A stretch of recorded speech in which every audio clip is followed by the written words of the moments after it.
sembah, ku pujimu, ku rasakan kehadiran-Mu Tuhan.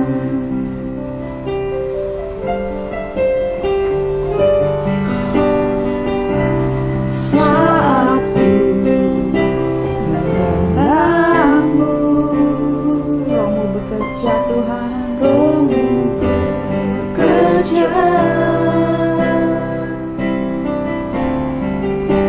Saat ku memuji-Mu, Kau bertata di atas pujian. Ku angkat hatiku,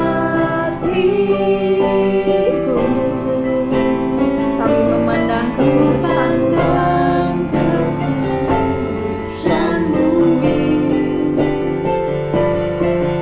Saat ku sembah, ku puji-Mu, ku rasakan kehadiran-Mu Tuhan. Ku angkat hatiku, ku pandang kekudusan-Mu. Saat ku sembah, ku puji-Mu, ku rasakan kehadiran-Mu Tuhan. Terima kasih Tuhan Yesus. Kami siapkan hati kami untuk menerima kebenaran firman-Mu Tuhan. Berbicaralah lewat hamba-Mu untuk memberkati kami semua. Roh-Mu yang kudus menguraikan setiap kata demi kata untuk menjadikan rema roh dalam kehidupan kami. Terima kasih Bapa. Terima kasih Tuhan Yesus. Terima kasih Allah Roh Kudus. Ku angkat hatiku, ku pandang kekudusan-Mu. Saat ku sembah, ku puji-Mu, ku rasakan kehadiran-Mu Tuhan. Ku angkat hatiku, ku pandang kekudusan-Mu. Saat ku sembah, ku puji-Mu, ku rasakan kehadiran-Mu Tuhan.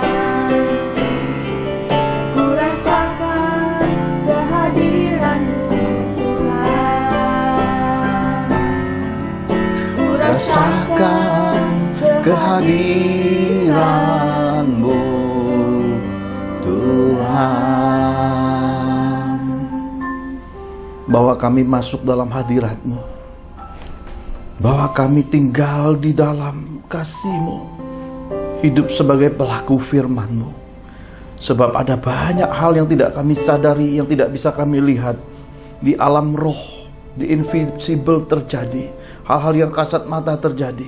Tetapi kami berpegang kepada Tuhan, sebab kami percaya pengharapan kami di dalam Tuhan tidak pernah dipermalukan. Kami percaya bersama Tuhan Yesus kami lebih dari pemenang, dan iman kami di dalam Yesus mengalahkan dunia ini. Anugerahkan kasih-Mu bagi setiap kami. Firman-Mu iya dan amin. Curahkan roh hikmat, pengertian, pengenalan yang benar akan Engkau di tengah-tengah kami. Berkati kami semua. Di dalam nama Tuhan Yesus Kristus kami telah berdoa dan mengucap syukur. Mari semua kita yang cinta Tuhan sama-sama katakan amin. Shalom.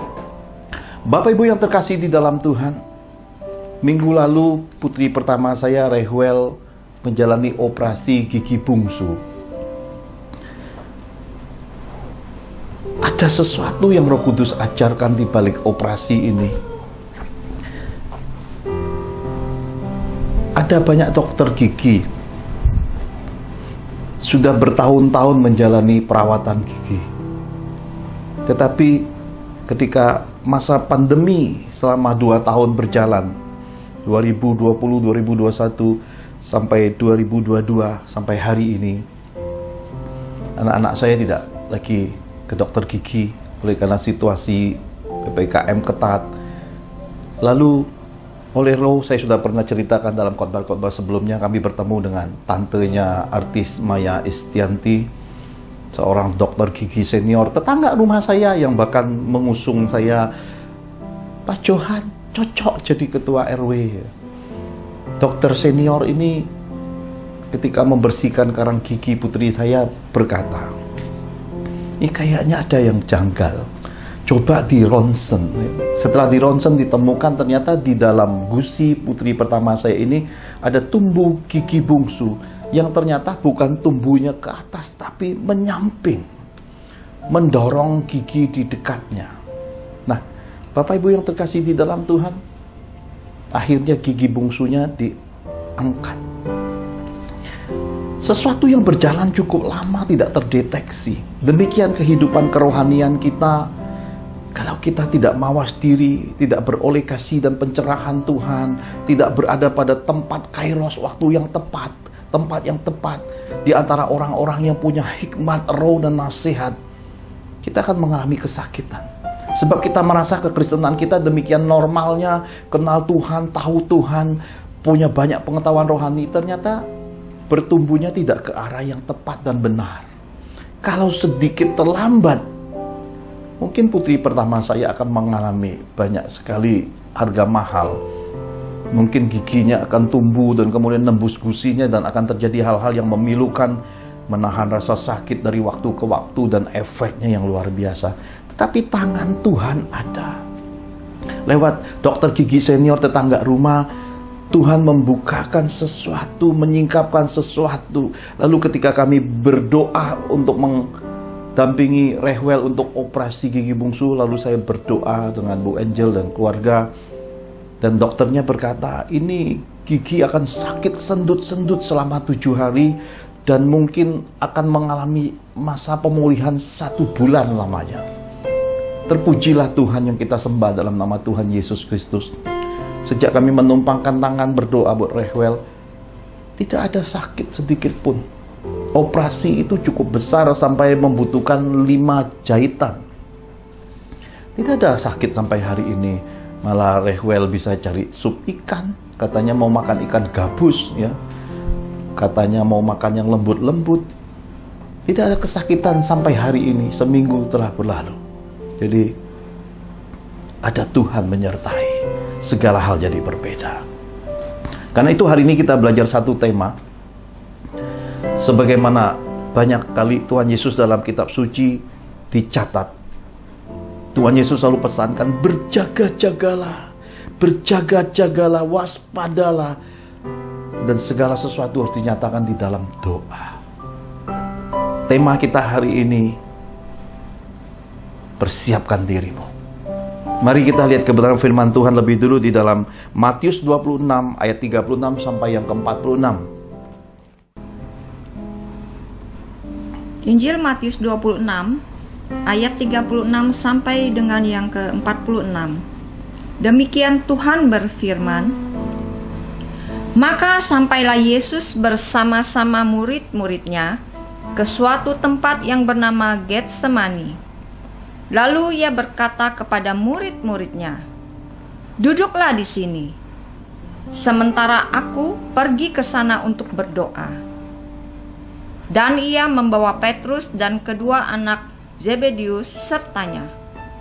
Maka mulailah ia merasa sedih dan gentar. Lalu katanya kepada mereka, hatiku sangat sedih, seperti mau mati rasanya. Tinggallah di sini dan berjaga-jagalah dengan aku. Maka ia maju sedikit, lalu sujud dan berdoa, katanya, ya Bapakku, jikalau sekiranya mungkin, biarlah cawan ini lalu daripadaku. Tetapi janganlah seperti yang ku kehendaki, melainkan seperti yang engkau kehendaki. Setelah itu ia kembali kepada murid-muridnya itu dan mendapati mereka sedang tidur. Dan ia berkata kepada Petrus, "Tidakkah kamu sanggup berjaga-jaga 1 jam dengan aku? Berjaga-jagalah dan berdoalah, supaya kamu jangan jatuh ke dalam pencobaan. Roh memang penurut, tetapi daging lemah." Lalu ia pergi untuk kedua kalinya dan berdoa. Katanya, "Ya Bapakku, jikalau cawan ini tidak mungkin lalu, kecuali apabila aku meminumnya, jadilah kehendak-Mu." Dan ketika ia kembali pula, ia mendapati mereka sedang tidur, sebab mata mereka sudah berat. Ia membiarkan mereka di situ lalu pergi dan berdoa untuk ketiga kalinya dan mengucapkan doa yang itu juga. Sesudah itu ia datang kepada murid-muridnya dan berkata kepada mereka, "Tidurlah sekarang dan istirahatlah. Lihat, saatnya sudah tiba bahwa Anak Manusia diserahkan ke tangan orang-orang berdosa. Bangunlah, marilah kita pergi. Dia yang menyerahkan aku sudah dekat." Amin. Amin. Bapak Ibu yang terkasih di dalam Tuhan, kisah dari catatan Injil ini adalah menjelang masa akhir, merupakan pembatas 3,5 tahun pelayanan pekabaran Injil Tuhan Yesus. Dan masa di Getsemani adalah pembatas akhir. Sesudah itu Yesus akan ditangkap. Sesudah itu Yesus akan mengalami karya salib.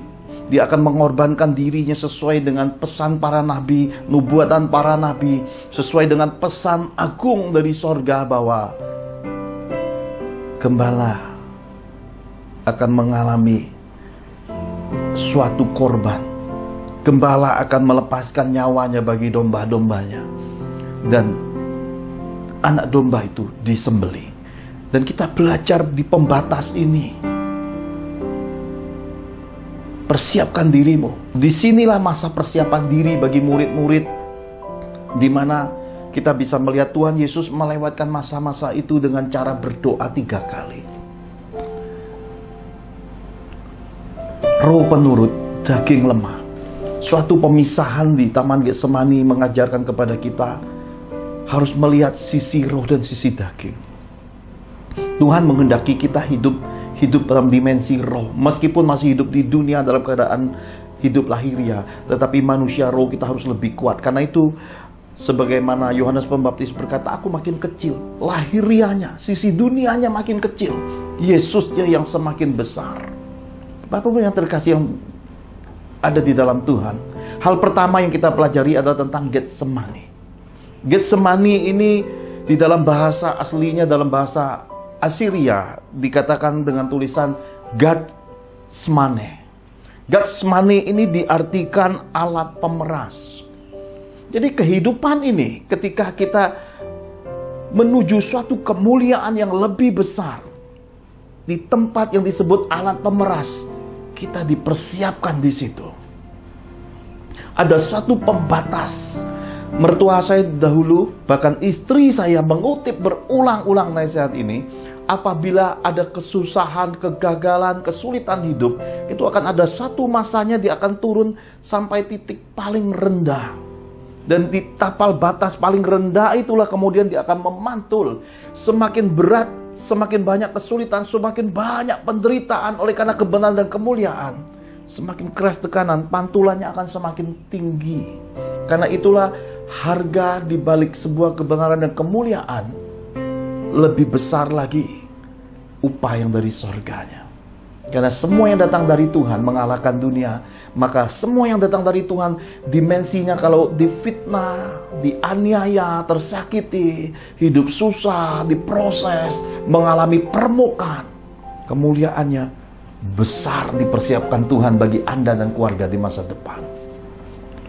Jangan putus asa, jangan menyerah di Getsemani ini. segala sesuatu diukur menurut ketaatan roh. Di tempat alat pemeras ini, segala sesuatu harus balik lagi ke Tuhan. Dan dimensinya bukan 1, 2, tapi 3, triple praying. 3 kali berdoa. Bagaimana kita harus menerima triple blessing kalau kita tidak pernah mengalami triple prayingnya. Mari, jangan lalai. COVID-19 hari ini diperkirakan memasuki gelombang ketiga. Jumlah kematian minggu lalu sudah mencapai angka 84 orang di Indonesia. Bahkan banyak info dan news berkata pertumbuhan jangkitan, skala jangkitan hariannya sudah melampaui tahun lalu. Yang lebih mengagetkan lagi, hari ini saya melihat suatu pemberitaan bahwa Amerika Serikat sendiri kematiannya mencapai 900.000 lebih. Seorang dokter ketika diwawancara oleh salah satu televisi swasta mengutip survei Amerika, dari 100 jumlah kematian yang sudah mengalami booster, 100 orang yang mati 1. Yang sudah vaksin 2 kali, dari 100 orang yang mati 6 orang. Tetapi dari 100 orang yang belum pernah mengalami vaksinasi COVID-19, itu angka kematiannya mencapai 78 jiwa. Wow. Mengerikan sekali. Bapak Ibu yang terkasih di dalam Tuhan, kita tidak boleh lari dari proses Allah. Kita harus bertahan, jangan menyerah. Seberapa berat sakit, seberapa beban penderitaan yang kita alami, tetap berpegang pada firman Allah. Sebab firman Allah adalah pelita, terang bagi kehidupan kita. Jangan izinkan apapun, angin sakal, banyak suara-suara kebimbangan. Ada banyak hal yang membuat kita jadi ragu. Ada banyak situasi dan apa yang kita lihat, apa yang kita dengar mungkin membuat kita ketakutan. Berpegang pada firman. Sebab firman adalah kekuatan. Saya mau tunjukkan Bapak Ibu di dalam sudut pandang yang lain di dalam catatan Injil, bagaimanakah keadaan Tuhan Yesus di Getsemani. Lukas 22 ayat 43 sampai ke 44. Lukas 22 ayat 43 sampai 44. Beginilah firman Tuhan. Maka seorang malaikat dari langit menampakkan diri kepadanya untuk memberi kekuatan kepadanya. Ia sangat ketakutan dan makin bersungguh-sungguh berdoa. Peluhnya menjadi seperti titik-titik darah yang bertetesan ke tanah. Amin. Amin. Injil Lukas menuliskan sudut pandang yang lebih lengkap lagi. Ketika Tuhan Yesus berdoa di Taman Getsemani, dikatakan seorang malaikat dari langit menampakkan diri. Bukankah kelahiran Yesus ditandai juga dengan pelayanan malaikat?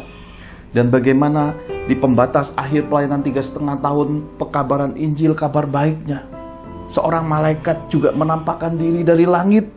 Dikatakan malaikat itu datang untuk memberi kekuatan. Mengapa butuh seorang malaikat memberi kekuatan bagi seorang juru selamat? Karena kitab suci menuliskan secara terbuka tentang hidup. Roh itu penurut roh itu kuat, tapi daging itu lemah. Dan Yesus di Taman Getsemani, hendak menyelesaikan proses lahiriah, penebusan daging. Dosa yang masuk menghancurkan daging ini akan ditebus dan perlu pelayanan malaikat. Di tahun 2021, Tuhan menyatakan memberikan pelayanan malaikat bagi anak-anaknya. Di tahun 2022 ini kembali Tuhan mengulang dan memberitahukan masih diberikan pelayanan malaikat bagi anak-anak Tuhan. Akses surgawi ini terbuka. Kita harus terapkan semua ini. Karena dengan pelayanan para malaikat Tuhan, ada banyak hal kita bisa lewatkan. Hal-hal yang mengerikan di dunia ini. Di bulan Februari ini saja, saya petakan, saya temukan ada 2 jenis roh yang muncul. Yang pertama adalah roh pendakwa. Ada banyak anak-anak Tuhan didakwa. Ada banyak anak-anak Tuhan mulai kehilangan damai, ketakutan, khawatir. Ada banyak sekali komunikasi yang diputar balikan setan. Kemudian setan menyodorkan bahwa orang-orang itu berpandangan negatif, orang-orang itu menghakimi, orang-orang itu berniat jahat. Berhenti Bapak Ibu. Semua prasangka, semua hal buruk dan intimidasi itu datangnya dari setan. Datangnya dari bapak segala dusta. Dan bagaimana cara melewatkannya? Ambil waktu berdoa. Pakai pelayanan malaikat, kirimkan terang kasih kepada setiap manusia, setiap wajah, setiap pribadi, setiap nama yang disodorkan setan untuk mencuri damai sejahtera dalam hidupmu. Tuhan akan pulihkan, sebab Dia Bapa damai, Dia Raja damai. Dia membuat pulih segala sesuatu dan sembuh segala sesuatu. Roh yang kedua, saya menemukan dari apa yang saya petakan, anak-anak Tuhan sedang didera sakit penyakit. Tidak sedikit anak-anak Tuhan mengalami sakit kepala, nggak enak badan. Ada banyak deraan lahiriah, kesakitan pada daging. Bertahan. Perkatakan firman. Tubuhku dalam hadirat Tuhan. Penyakit tidak menyentuh tubuhku oleh karena darah Yesus, oleh karena tubuhku adalah bait kemuliaan Tuhan, oleh karena tubuhku ada tempat berdiamnya Roh Kudus. Maka penyakit akan lenyap. Semua yang disodorkan setan itu bisa dilenyapkan dengan perkataan kuasa nama Yesus dan perkataan firman. Dua roh ini saya petakan muncul di bulan Februari ini. Nah, di Taman Getsemani dikatakan bahwa Tuhan Yesus bersungguh-sungguh berdoa. Bahkan ada dikatakan ia sangat ketakutan. Keadaan ini sepertinya memasuki 3 tahun masa pandemi COVID-19 ini. Anak-anak Tuhan di dalam segala keadaan takut sekalipun harus bersungguh-sungguh berdoa. Kitab suci berkata, peluh Yesus seperti titik-titik darah yang bertetesan ke tanah. Ada peluh yang keluar seperti darah.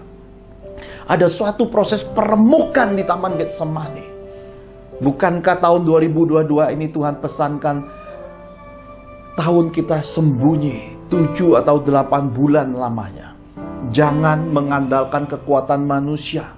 Jangan meremehkan segala sesuatu. Jangan bertingkah laku congkak, sombong, arogan, lupa diri, kehilangan penguasaan diri. Mari di tahun 2022 ini ambil waktu lebih banyak berdiam diri, berdoa, masuk hadirat Tuhan, merenungkan firman. Haleluya. Bapak Ibu yang terkasih di dalam Tuhan, bagian yang kedua kita bisa menangkap suatu pesan, yaitu kehendak Tuhan yang jadi. Bagaimana kehendak Tuhan yang jadi? Mari kita lihat apa yang tertulis di dalam Matius 26 ayat 39. Injil Matius 26 ayat 39. Demikian Tuhan berfirman, maka ia maju sedikit, lalu sujud dan berdoa. Katanya, ya Bapakku, jikalau sekiranya mungkin, biarlah cawan ini lalu daripadaku, tetapi janganlah seperti yang ku kehendaki, melainkan seperti yang Engkau kehendaki. Amin. Amin. Bukan kehendakku, bukan kehendak keluargaku, bukan kehendak siapapun, tapi kehendak Tuhan yang jadi. Ini pesan penting. Ini pesan yang harus kita pegang dan kita remakan dan kita matraikan di hati kita, di perkataan kita, di hidup kita. Kehendak Tuhan yang jadi. Pilih kehendak Tuhan. Dari begitu banyak pilihan yang menyenangkan, dari begitu banyak pilihan yang ada, tetap memilih kehendak Tuhan. Apapun konsekuensinya, seberapa besar harganya, sekali meraih kehendak Tuhan, berpegang sampai kehendak itu jadi. Dan ketika kehendak itu jadi, dia akan berbuah, dia akan seperti suatu keadaan transformasi, padang gurun menjadi hutan dan akhirnya menjadi kebun buah-buahan. Akan memasyurkan nama Tuhan di balik kemenangan ketika kita berpegang kepada kehendak Tuhan. Saya teringat, ini suatu kesaksian yang merupakan oleh-oleh dari kota Bangka Belitung. Oleh-oleh ini juga mengkonfirmasi mengapa saya bersama The Joan Family menggenapi kehendak Tuhan untuk pulang ke kota Bangka Belitung. Selain untuk pergi berziarah, mengunjungi Longinbuk, panti jompo, panti lansia, mendoakan seorang tokoh Bangka Belitung, dan ternyata juga masih dikonfirmasi saya harus menafsirkan suatu penglihatan kira-kira 10 tahun yang lalu. Ini oleh-oleh dari kota Bangka Belitung. Saya tampilkan sekilas videonya.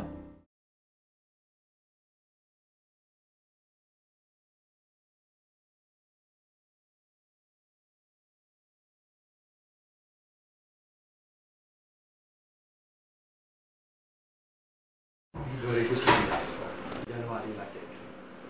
Udah pernah tidur tuh mimpi, jarang sekali. Jadi pagi-pagi jam 3 Februari itu Tuhan aku mimpinya itu apa namanya itu pertama tuh ada iblis turun dari langit tuh.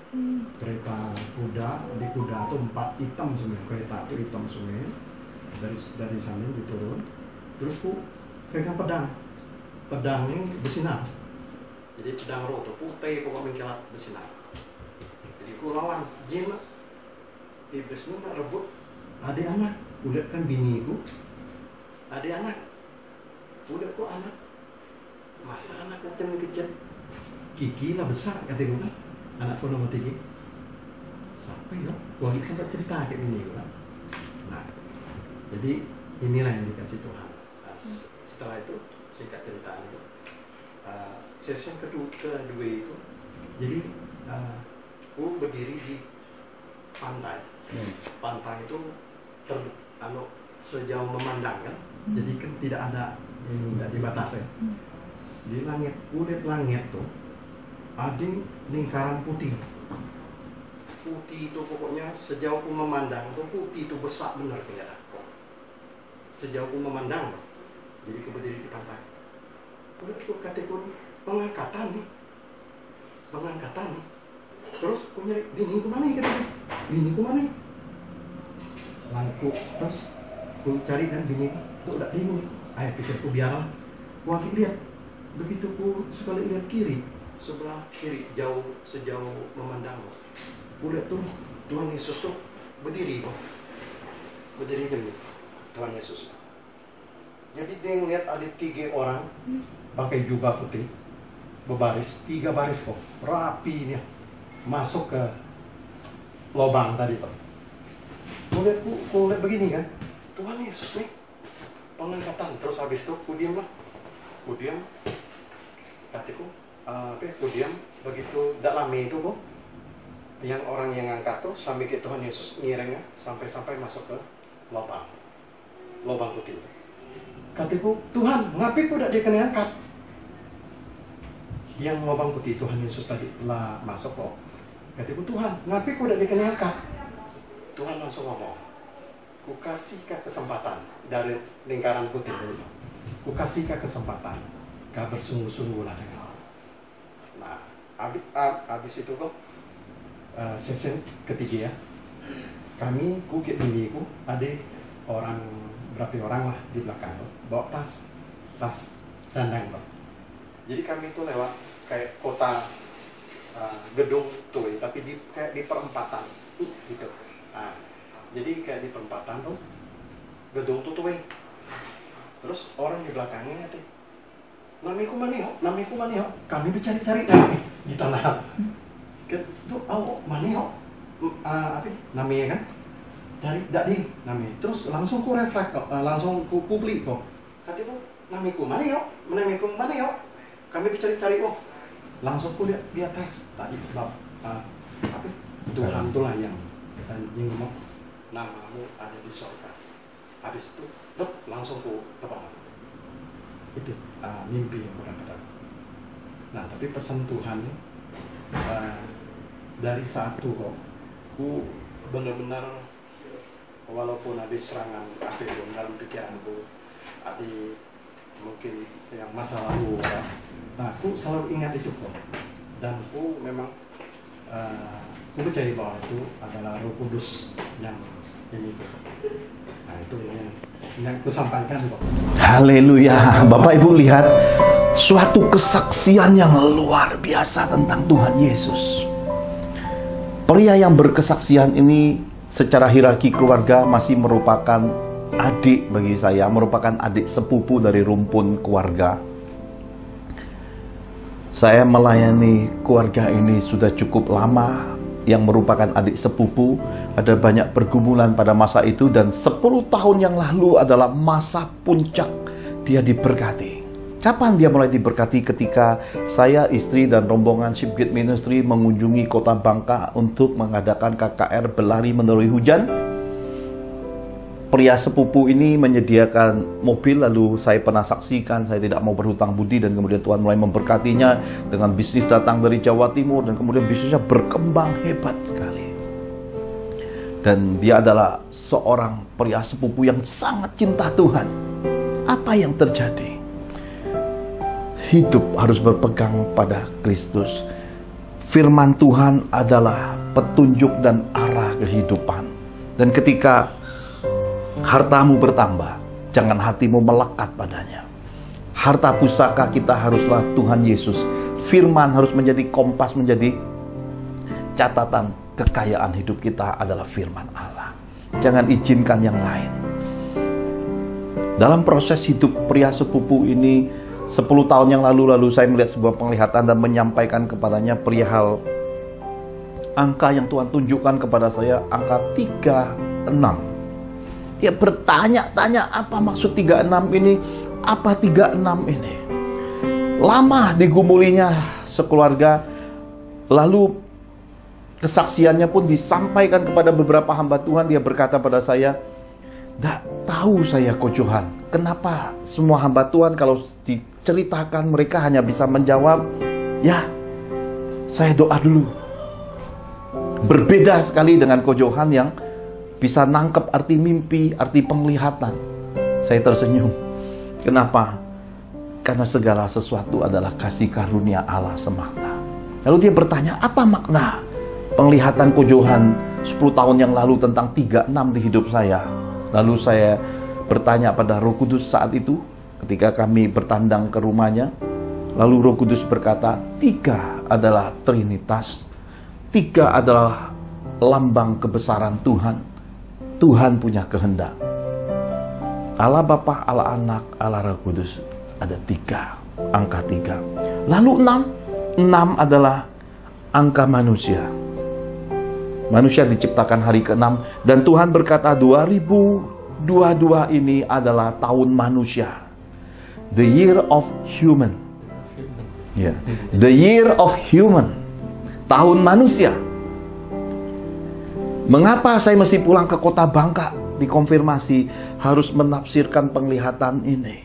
Kenapa? Karena Tuhan sudah terus berjalan sejak masa penglihatan itu 10 tahun lamanya, hingga memberikan ada banyak peristiwa dalam kehidupan pria sepupu ini, sampai dia mengalami mimpi, melihat penglihatan, tidak rapture, dan kemudian ketakutan, dan kemudian dia mengalami suatu proses roh, sampai akhirnya dalam hidupnya dia mengalami pertobatan, dan Tuhan menghadiahkan seorang anak, seorang putri kecil. Padahal istrinya sudah mengalami suatu proses yang disebut, apa istilahnya? Tutup pabrik. Ya, istilah tutup pabrik ya. Ternyata masih bisa hamil. Segala perkara, tidak ada yang mustahil bagi Yesus Tuhan kita.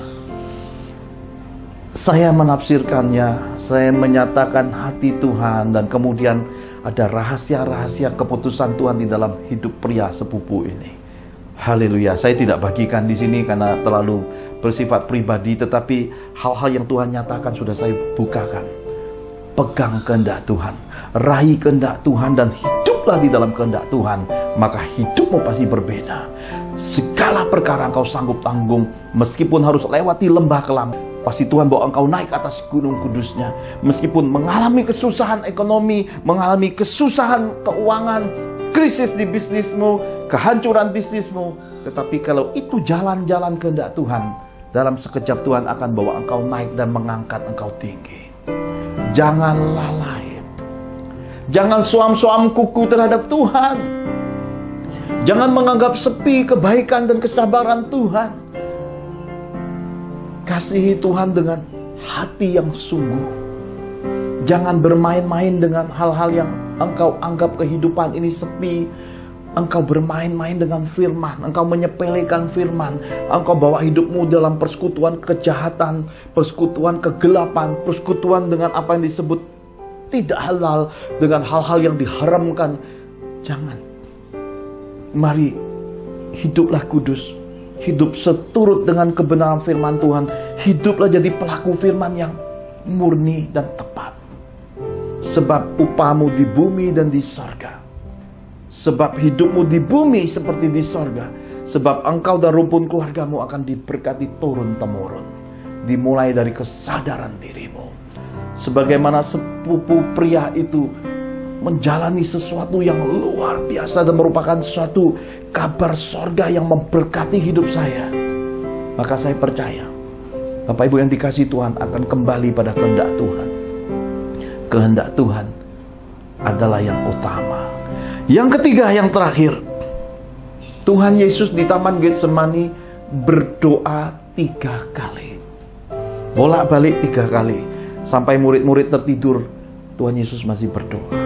Mengapa harus 3 kali? Saya bertanya sama Tuhan, mengapa 3 kali? Kenapa tidak cukup 1 kali aja Tuhan? Kenapa harus 3 kali? Ada apa dengan angka 3? Apa ada kaitannya dengan 36 tadi? 3 adalah Trinitas, Allah Bapa, Allah Anak, Allah Roh Kudus. Apakah ini juga bagian sisi manusia terdiri dari 3? Roh, jiwa, tubuh.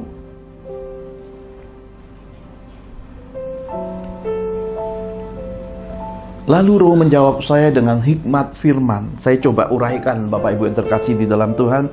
Di dalam Matius 14 ayat 25, ketika Tuhan Yesus berjalan di atas air, Injil mencatat itu adalah jam 3 malam. Memang malam ada jam 3-nya? Harusnya tidak ada. Malam adanya jam 12 malam. Tetapi karena gelap dikatakan jam 3 malam. Itulah jam tempo hari, belum dipetakan soal jam 24 jam, 12 waktu siang, 12 waktu gelap. Dianggap pagi itu kalau sudah ada cahayanya, maka disebut jam 3 malam. Padahal jam 3 malam ada enggak? Enggak ada ya. Selepas jam 12 malam itu adanya jam 1, 2, 3 dini hari. Tetapi kitab suci berkata Tuhan Yesus berjalan di atas air jam 3 malam. 3 kita ketemu. Matius 15 ayat 32, ketika Tuhan Yesus memberi makan 4.000 orang. Kitab suci berkata, berapa lama masa mereka mengikuti Yesus sebelum mukjizat 4.000 orang itu terjadi? 3 hari. Hari pertama biasa-biasa saja. Hari kedua biasa-biasa saja. Tapi kitab suci tidak sembarang menulis. Hari ketiga dikatakan sudah 3 hari mereka mengikuti Yesus dan mereka tidak mempunyai makanan. Mengapa? Pada hari ketiga baru Tuhan Yesus peduli tentang kelaparan orang-orang yang begitu banyak itu. Hingga dia mengadakan mukjizat. Angka 3 lagi yang muncul. Lalu kita menemukan di dalam Matius 26 ayat 75, sebagaimana Roh Kudus nyatakan pada saya, Petrus pernah menyangkal Yesus. Berapa kali Petrus menyangkal Yesus? Berapa kali? Ini sudah pernah ada di khotbah semasa pandemi. Berapa kali ayam berkokok sebelum Petrus menyangkal, dan berapa kali Petrus menyangkal? Ini sudah pernah ada. Petrus menyangkal Yesus sebanyak 3 kali. Sebelum ayam berkokok 2 kali. Ya, sudah pernah ada. Dan kemudian Markus 9 ayat 4 dan 5. Markus 9 ayat 4 dan 5 ini suatu peristiwa ketika Tuhan Yesus menunjukkan kemuliaannya. Lalu pada dimensi roh muncul Musa dan Elia. Suatu pertanyaan yang sangat menggelitik. Bagaimana mungkin Injil bisa tahu bahwa itu adalah Musa dan Elia? Bagaimana mungkin Petrus bisa berkata, Rabi, betapa bahagianya kami berada di tempat ini. Baiklah kami dirikan 3 kemah. Ya. Kemah untuk kemuliaan Allah Bapa, Allah Anak, Allah Roh Kudus, dimensi Tuhan Yesus. Kemah untuk Musa, kemah untuk Elia. Kita suka bertanya, bagaimana, kenapa? Ya, Gimana caranya? Pikiran manusia tidak akan bisa mencapai. Tapi pikiran-pikiran Tuhan di dalam tuntunan Roh Kudus bisa mencapainya. Mengapa? Karena Roh yang di dalam kita menolong akan segala sesuatu, bahkan menyatakan hari-hari yang akan datang. Tentu saja murid-murid tahu bahwa itu Musa dan Elia. Kenapa? Karena murid-murid punya waktu dengan Tuhan Yesus bertanya jawab. Dalam hal ini dipesankan bagi kita, bila saudara diberi Tuhan dikaruniakan mentor-mentor rohani, bertanya jawab. Bertanya jawab. Mengapa harus ada pengenalan? Mengapa harus ada buah bukti? Mengapa harus mengerti bobot bibit bebet antara yang dimentor dengan mentor-mentor rohani? Supaya kita tidak terjebak dengan ramalan. Karena kalau saudara tidak karib dengan mentor rohani, cap cip cup sana sini tanya, memang hal itu adalah hal rohani. Tapi oleh karena kebimbangan hatimu, lama-lama itu sepertinya sebuah permainan ramalan. Meskipun dimensinya rohani, ramal sana, ramal sini, akhirnya semua hamba Tuhan isinya. Ya. Lama-lama bukan bernubuat. Oleh karena amplop, oleh karena persembahan kasih, lama-lama bisa buat-buat. Apalagi kalau amplopnya tebal, ya, pasti buat-buatnya tambah kenceng.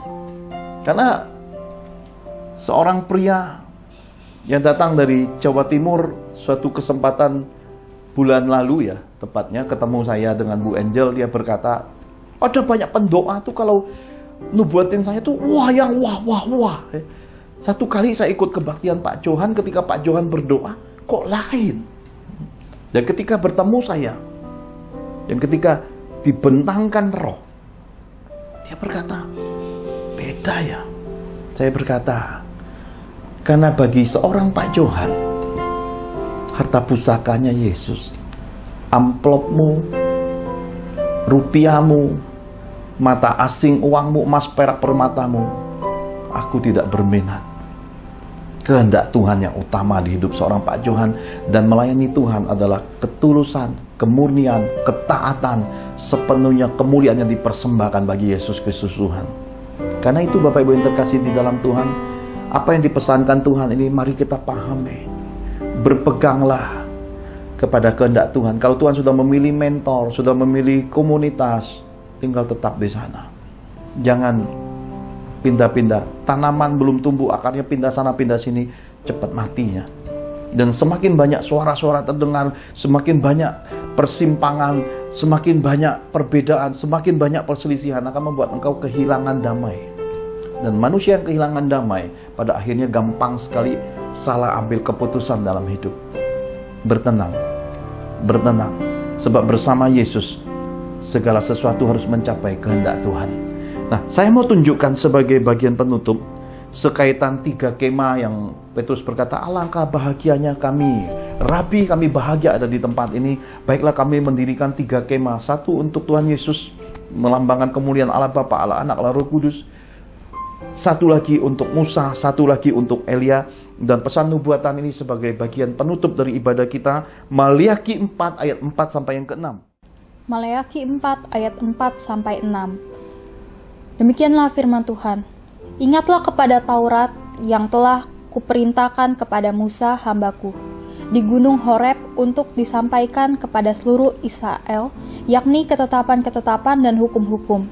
Sesungguhnya aku akan mengutus Nabi Elia kepadamu menjelang datangnya hari Tuhan yang besar dan dahsyat itu. Maka ia akan membuat hati bapa-bapa berbalik kepada anak-anaknya dan hati anak-anak kepada bapa-bapanya, supaya jangan aku datang memukul bumi sehingga musnah. Amin. Amin. Ternyata Tuhan pesankan, ingatlah kepada Taurat.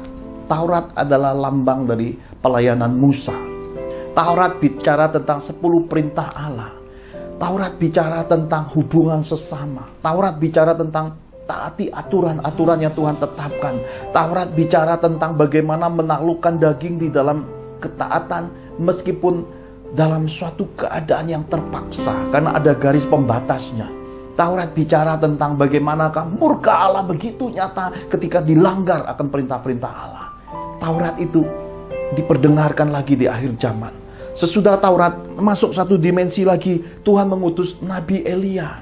Nabi Elia adalah nabi pemberani, nabi yang penuh mukjizat dan melambangkan otoritas Bapa. Sekali bicara penghukuman, langsung terjadi penghukuman. Sekali bicara kematian, langsung terjadi kematian.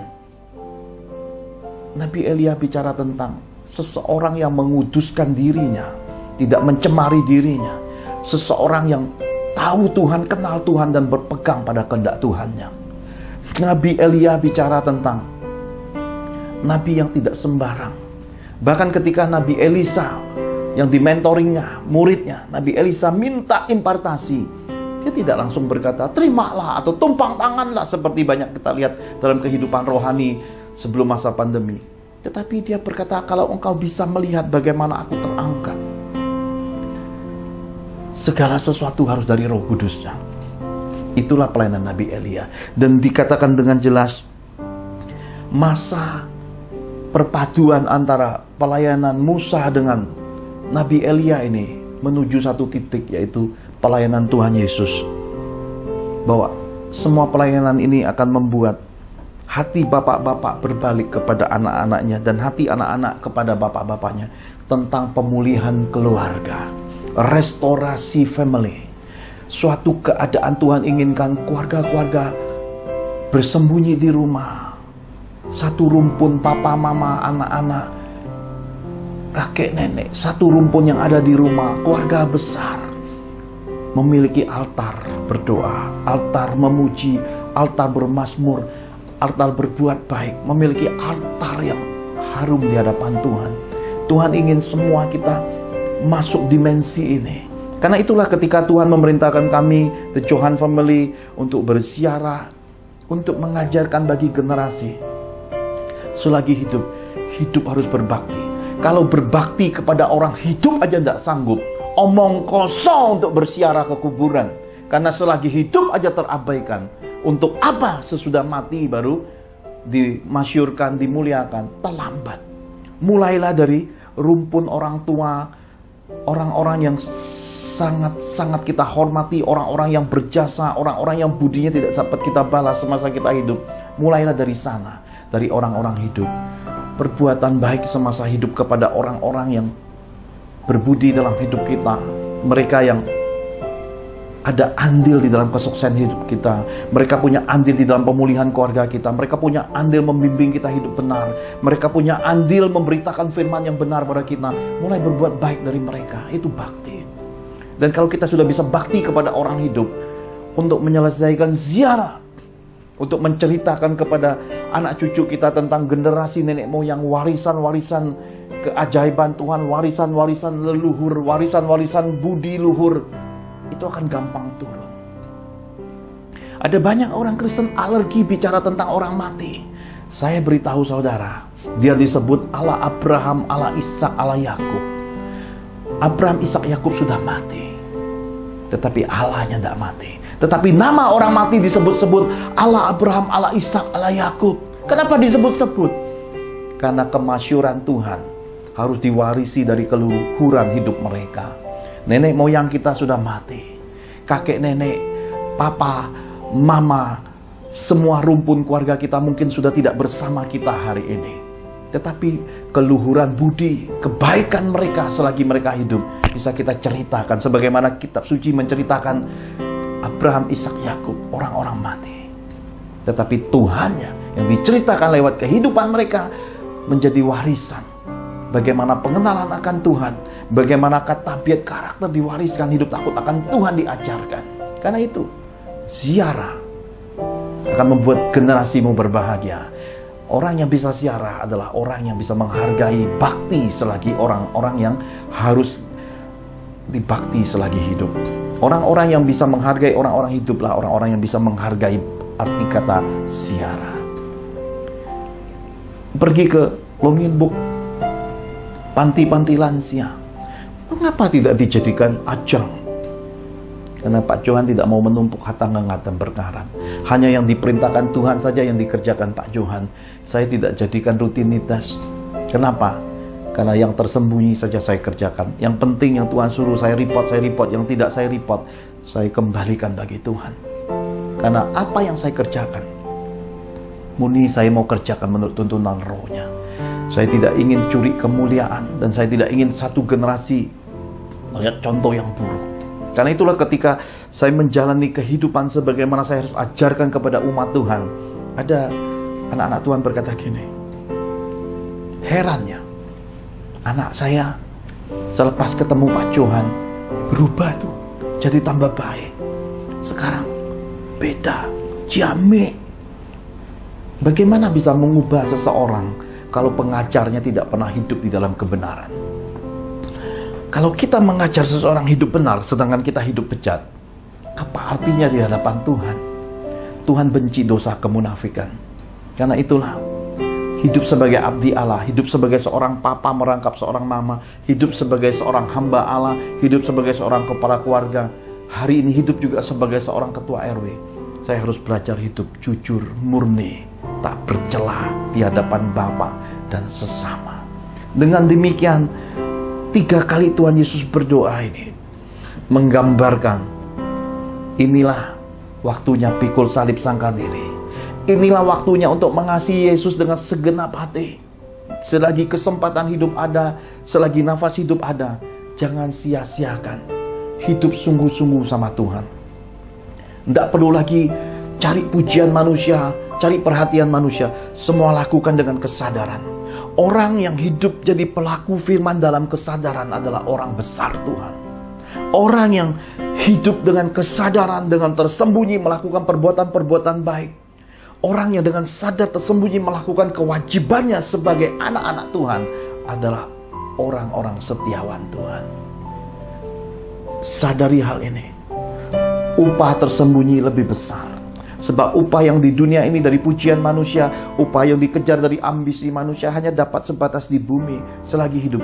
Sementara yang tersembunyi yang kita lakukan dalam kesetiaan, taat membayar kewajiban kita, taat melakukan perintah Tuhan, taat melakukan firman Allah, upahnya langsung dari Bapa di sorga. Selagi kita hidup di bumi, kita terima berkatnya. Dan kita selesaikan akhir hidup di bumi, di sorga semua tersedia. Haleluya. Mari kita akhiri ibadah ini. Bapak Ibu yang terkasih di dalam Tuhan, persiapkan dirimu. Berapa lama COVID akan berakhir? Tidak usah pusingkan semua itu. Persiapkan dirimu. Akan datangnya masa-masa yang luar biasa selepas COVID berakhir. Tetap harus persiapkan dirimu. Hanya orang yang mempersiapkan dirinya secara tepat dan dikenan Tuhan, pada masanya akan melihat hari-hari yang baik. Pada masanya bersama anak cucunya akan menikmati tuaian yang besar, diberkati sampai generasi tak berkesudahan. Mari kita akhiri ibadah kita dengan mengangkat kedua tangan kita di hadapan Tuhan. Dr. William Sarat akan tutup di dalam doa dan dengan doa-doa berkat Bapa Surgawi. Mari kita angkat kedua tangan kita sama-sama di hadapan Tuhan. Bapak Ibu yang saya kasih dalam Tuhan Yesus, firman Tuhan ingatkan kita untuk hidup berjaga-jaga. Kita hidup menjadi pelaku firman Tuhan secara murni dan benar. Mari kita akhiri ibadah online ini dengan doa menerima berkat-berkat Bapa Surgawi. Mari kita angkat kedua tangan kita di hadirat-Nya. Dalam nama Tuhan Yesus Kristus, terbukalah tingkap-tingkap langit. Semua taburan benih dan ketaatan hidup kita memperoleh kegenapan firman-Nya. Kita menabur dan menuai, kita dipeliharanya, kita dibelanya, kita disertainya, kita diberkatinya. Maka tercurahlah berkat Bapa Surgawi, engkau akan terus naik dan tidak menjadi turun. Engkau akan menjadi kepala dan bukan ekor, adonanmu, lumbung-lumbungmu, rekening bank, dan kas keuanganmu diisi Tuhan penuh. Berkat bangsa-bangsa pun masuk dalam kapasitas hidupmu. Diberkatilah keluargamu, diberkatilah karir bisnismu, diberkatilah studimu, diberkatilah pelayananmu. Dalam anugerah Tuhan Yesus, maka engkau beserta keluargamu akan menerima kasih karunia, kesehatan, keberuntungan, berkat 5 roti, 2 ikan, pelipat kali ganda berkat, jawaban doa, berkat terobosan ekonomi, dan mujizat-mujizatnya yang ajaib. Dalam Roh Kudus, maka engkau beserta keluargamu termaterai hidup di bumi seperti di sorga. Kita terima berkat-berkat sorgawi ini dalam nama Tuhan Yesus. Sama-sama kita katakan Amin. Amin. Tuhan Yesus memberkati.